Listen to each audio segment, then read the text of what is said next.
guys, we've just finished off this build for Richard from WA. We've put together an awesome single cab package for him. Richard came to us wanting something that he could use for his general work purposes during the week, and then he could use it for touring on the weekend and on those longer trips. So we've put together basically a package to suit his needs, combination of our recommendations and his requests. We've gone with the ARB bar work, we've got the Jmacx 4495 Super Chassis, we've got a heap of nice stuff inside, we've got a Jackson's tray on the back, and a bit of electrical gear too. So we'll do a bit of a run through and show you through each individual item.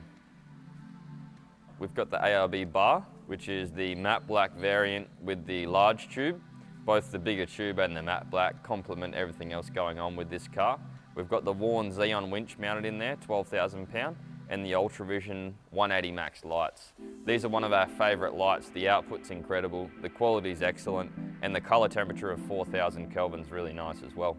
GME aerial on a fold down bracket so we can get into car parks, and then we've got the ARB rated recovery point and the bash plate as well. So we've got the matte black large tube side rails and steps to match up with the bar, and then we've got our Line-X coating on the tread plates. Something we do here is we Line-X coat the tread plates if you like, which gives them a really nice look, but it also serves a purpose. They're extremely grippy and hard wearing over time as well. So Richard's gone with the Safari R-Max snorkel, which is definitely one of the better options out there. Full 4-inch intake right through the airbox, completely sealed and a really neat fit. We've got a rhino rack up there, the flat platform, which has been spaced to suit his rear load rack so that he can put the longer items on. And then we've got a set of clear view mirrors. These are the power fold versions, so you've got electric adjustment and electric fold into the vehicle. And we've also shortened them down to our custom length, which gives you a nice mirror upgrade without sticking out too far.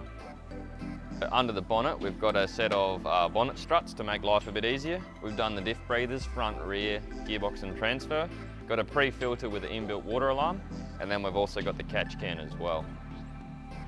On this one, Richard's gone for one of our alloy tray and canopy setups, and then one of our alloy campers will go on the back. So we've got heaps of storage, 2.7 metres of tray.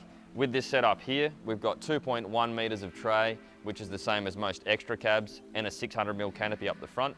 He can take that 600mm canopy off if he wants and get that full 2.7.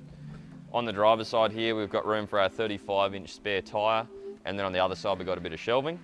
Big toolboxes up the front thanks to our 300mm chassis extension. Driver's side's got a twin ARB high output air compressor with a 4-litre tank and our outlet.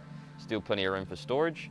And then on the rear we've got a pair of tapered toolboxes which also give plenty of storage, and then we've got the twin fillers, 185-litre rear tank, 100-litre front tank, giving us a total fuel capacity of 285.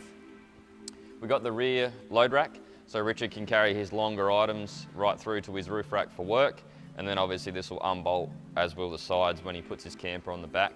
The hard lid camper is around that 2.1 mark, so it's nice and flush with the back of the car, and it sits really nice.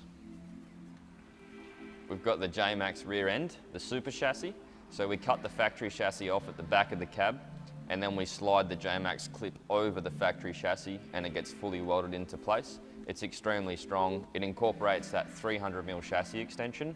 We've got the rear winch cradle.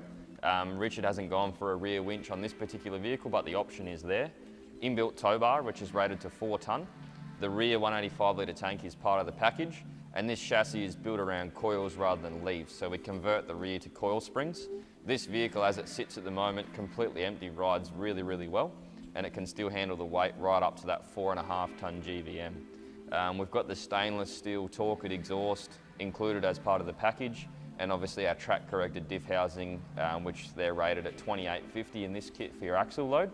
We do a clutch upgrade, we do the brake upgrade with the hydro booster and the braided brake lines, and then we also do the speedo correction for the bigger tyres. So to go with our Super Chassis rear end, we've done the front suspension as well. As part of the kit, we do the King shocks in the front, remote res with the 30-stage adjustable, front coils, front adjustable panhard rod, and we also go with the Jmacx billet radius arms. The billet radius arms give us really good drivability. They're getting that caster back to where it needs to be, and this vehicle does have a 3-inch lift. It's paired up with the big 35-inch tyres. These are the Mickey Thompson. 35s are excellent off-road and they're really well matched to the 79 series cruisers, and we've mounted them up on the Method 305 HD rims, which have got a good load rating, and they look excellent, so they're a perfect option to suit this package. For the interior on this one, we started by fully stripping it take everything out, and then we do a full Dynamat package. First we put down the Dynamat Extreme, a full layer on the floor, doors, as much of the firewall as we can, rear wall, pillars and roof.